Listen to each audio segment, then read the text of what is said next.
Dan mau kemana nih, Den? Insya Allah pada hari ini tanggal berapa nih Om? Tanggal 17 Juli ya. Kita mau mengunjungi UMKM perusahaan batik, industri batik nanti. Akan lebih lanjut nanti kita tanyakan kepada Om Tambi nanti di sana. Ya, cuma dekat lah dengan kantongan. Oke, gitu.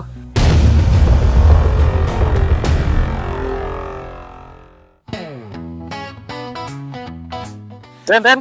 Hah? Bentar, bro. Oh, kelebihan Mriki Den aku. Oh, ngono ya. Nah, ngeten. Ning lain kali ora sandedak ngono-ngono lah. Mendak Ya, Den. Nggih. Iki roti. Ya, oke, siap. Iya, es. Lewat halte Benata, bukan hanya bicara kosong belaka. Setiap video punya makna yang nyata, menanam harap. BBM mau di? Oh, iki ya. Iku kok apa sono jalan ini kok ya? Nggih. Siap.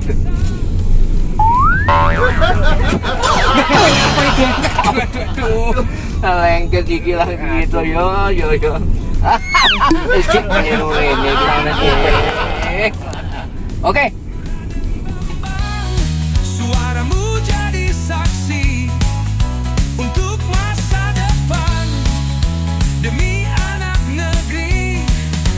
Halte Benata, cahaya abadi dari desa budaya hingga alam raya. Ia rekam semua dalam karya. Tak lupa sejarah, tak lupakan akar. Karena maju, tak harus lupa dasar. Oh, bersama rakyat, ya berjalan tanpa panggung, tanpa sorotan, tapi suaranya menggema di hati. Ajakan tulus menjaga bumi ini. Assalamualaikum Pak Tambi. Nggih. Niki nembe jenengan lagi sare to? Oh, alah tak kira. Mbak ningali nggih, Mbak. Nggih, njaluk entuk ora, Mbak? Oh. Tak kira njaluk entuk. Piye to Bi dari arep mbok kei? Oh, ngono. Iya. Nuwun sewu ganggu nggih, Mbak. Nggih, ajeng wedangan iki. Ngopi-ngopi. Nggih. Sugeng sonten, Mbak. Nggih, sugeng sonten nggih, Pak. Jenengan nggih, Ibu Mas Tambi ini sekalian ngewangi nggih. Nggih. Oh, iya ngono. Wah, yang batine dipek dhewe, dodol dhewe no. Lah nek mboten ngoten nggih dipun lho, Pak. Biasanya per hari berapa orang sih, Bu? Ini biasanya niku 6 orang. Oh, 6 orang. Itu kebetulan ada libur 2. Libur yang 2 libur, Pak. Oh, Kebetulan itu ada acara mendadak ngoten. Oh, oke. Nanti saya tak tanya-tanya Bapak, Ibu penjenengan nanti. Nggih. Ya. Pengen ngedolke juga lah. Nggih. Ya, kan. Subhanallah, alhamdulillah dari Ngelorok Kapanewon Nglipar, Gunung Kidul, Halte Benata kali ini menemui Bapak Tambi. Saya sedang bersama Bapak Tambi. Ya, beliaunya itu masih satu usaha dengan konveksi sandang, varia sandang. Ya. Jadi Bapak Tambi ini nanti akan cerita mulai dulu pengalaman menjahit dari seragam sekolah ya Pak Tambi ya. Iya. Kemudian lalu bengkel. Iya. Sekarang mencoba menjahit lagi tetapi lebih eksklusif lagi karena beliaunya mengembangkan varia sandang konveksi. Kerjasamanya dengan PT Margaria Batik PT Margaria Batik Jogja. Pak Tambi, ini kita santai.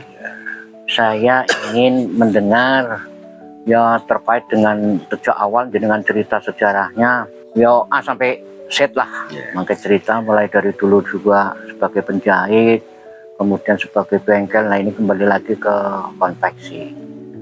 Nah, silakan Pak Tambi cerita termasuk ya undang-undang lah bagaimana kendalanya dan seperti apa ke depan jenengan. Monggo santai saja. Ya, terima kasih Pak Raden. Ya, ini saya mengutarakan sedikit pengalaman saya dari awal sampai ya nggak sedikit sih, Ya. nggak sedikit Pak Bapak ya. Pak Raden sih lali ya, Pak. Ya, Pak Kalau Raden. itu cuma humor-humor Ya, saja, Pak nggih. Raden. Ya.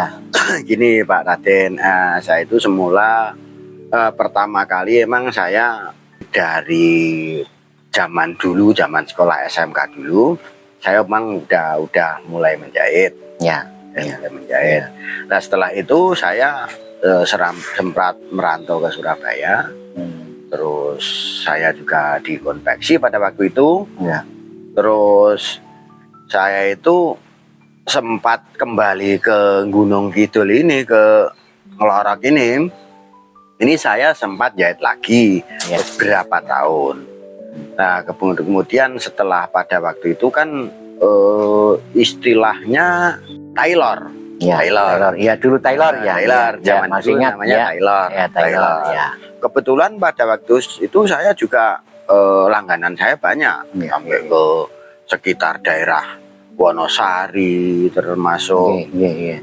ya Wonosari dan sekitarnya. Setelah itu kan saya rasanya kok jenuh.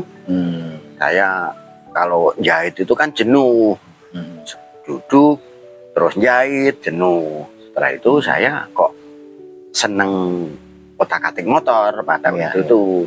Terus saya akhirnya jadi terjun ke bengkel. Nah terjun ke bengkel ya kadang ngerjain garapan mobil, motor. Lah setelah ini merasa ya namanya semakin lama kan, semakin usia kan badan semakin rasanya itu kalau nek cara Jawa nih angkat junjung ki rada abot to Pak. Iya. Pak Raden. Nah, terus saya akhirnya punya inisiatif kembali ke jahit lagi. Nah, berhubung teknologi sekarang zaman sekarang dengan dulu kan udah lain. Nah, akhirnya pada waktu itu saya ketemu temen, saya pengen buka konveksi. Pada waktu itu ya pertama saya buka konveksi, saya cuma jahit kolor, pen. Ya. Yang ambil Klaten itu ya. Ambil Klaten.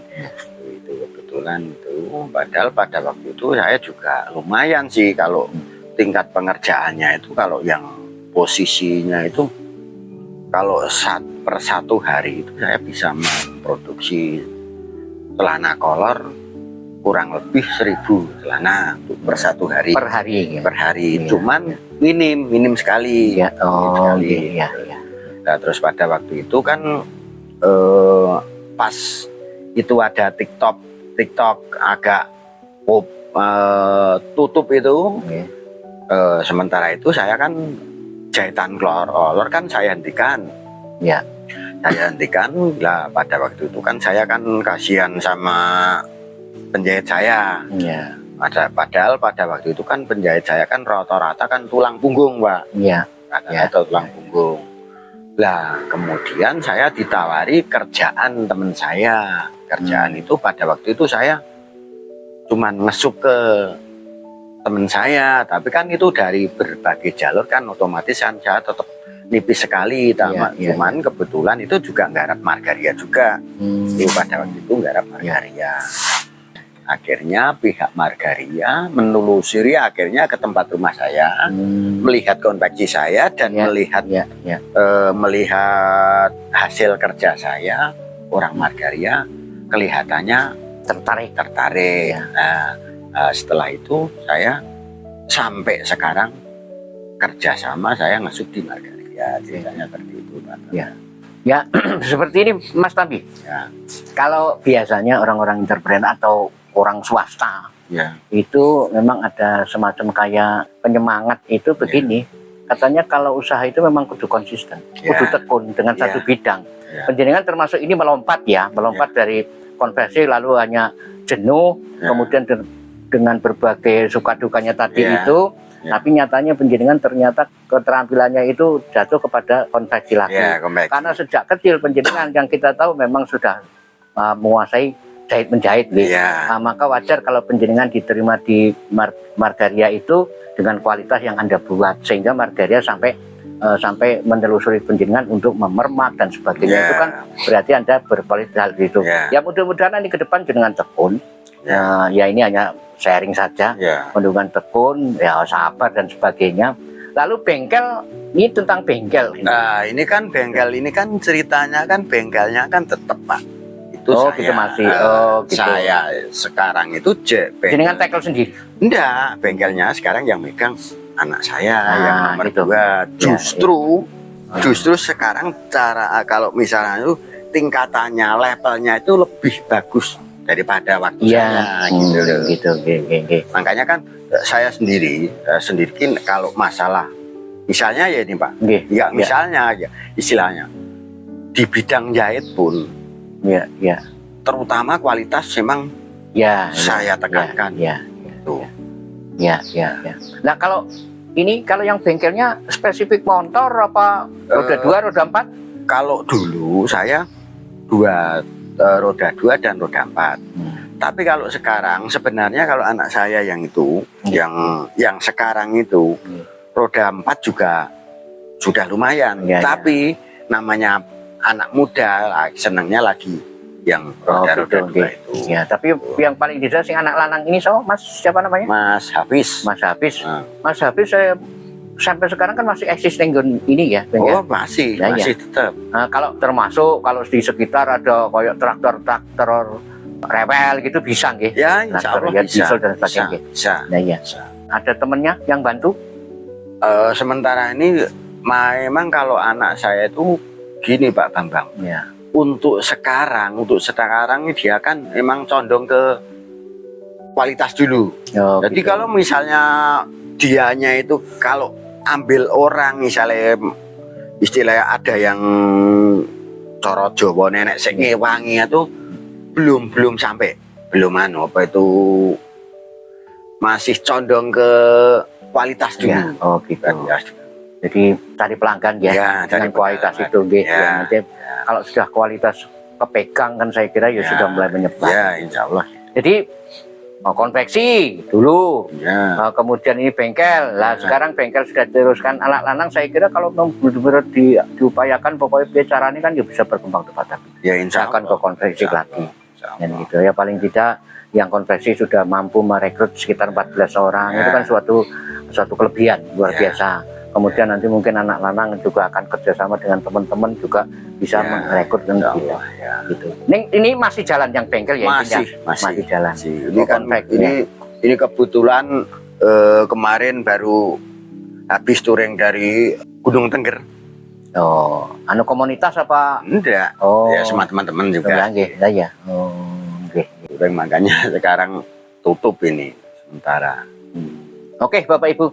Jadi Pak Tambi ini memang sudah sejak kecil sih wira swasta, mulai dari konveksi sudah mulai semea, punya pelanggan khusus. Kemudian memang dan saya sendiri memang kenal lah dengan beliau bapaknya ini sangat kenal sekali. Dulu paling terkenal itu tailor itu dulu, tailor yang di mana-mana mesti tahunya kalau menjahitkan seragam atau seragam orang tua keluarga memang di Pak Tambi ini. Nah sekarang sudah mengembangkan konveksi lagi. Keterampilan awal saya kira hanya pesan hal Pinate itu tekun Pak Tambi tekun seperti itu jenengan terkait dengan kendala tentang naik turunnya seperti itu nanti barangkali sudah mulai didengar lingkungan didengar orang-orang yang berkompeten kan barangkali anak lanang segera mengembangkan yang jelas gini Pak jelas untuk saya sendiri itu tujuan yang mulia kan ada tujuan kan ada yang mulia ada yang bisnis juga Pak tujuan yang mulia saya itu bisa merekrut pengangguran minimal di lingkungan sendiri dan saya bisa misalnya kan banyak toh Pak itu banyak istilahnya beberapa penjahit saya pada waktu itu mancal mesin sekalipun belum bisa akhirnya saya sekarang udah bisa baju bisa ngikuti orang-orang begitulah. Terima kasih ya Pak Tambi beserta Ibu, kita sudah disambut. Wah ini batiknya gratis. Hmm. Anak muda yang senang-senang modif silakan datang ke Ngelorok. Bagi yang terkait konveksi, ibu-ibu terutama atau bapak-bapak lah, silakan Anda datang di Ngelorok. Tepatnya di Bu Mus sama Pak Tambi itu. Nah ini kalau konveksinya mungkin Pak Bu Mus sendiri, nanti bengkelnya atau konveksinya juga Pak Tambi itu terlibat. Begitu, saya kira terima kasih Pak Tambi atas waktunya, atas sambutannya. Mari kita sama-sama berdoa lah. Amin. Pokoknya bisa merekrut tenaga kerja, kemandirian ekonomi. Oke Pak Tambi, pesan buat para generasi muda. Itu generasi muda kan biasanya urung merasakan seperti apa ya orang berpola hidup. Ya. Setelah kembali ke masyarakat seperti apa, itu monggo Pak Tambi pesannya, monggo. Ya, saya titip pesan sama orang-orang muda khususnya ya, dan orang-orang di sini umumnya. Itu aja. Yang jelas itu tingkatkan kreativitas untuk orang-orang muda. Iya. Mudah-mudahan jadi orang yang berkualitas, Iya. jadi orang yang iman, Iya. orang yang berguna bagi nusa dan bangsa.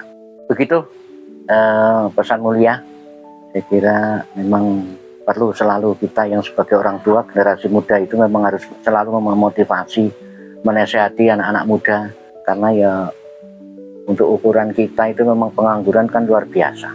Ini satu solusi, hanya di tingkat desa sudah mampu merekrut sekian pekerja gitu. Oke, salam dari Ngelorok, Lipar Gunung Kidul, kelimpahan selalu. Amin.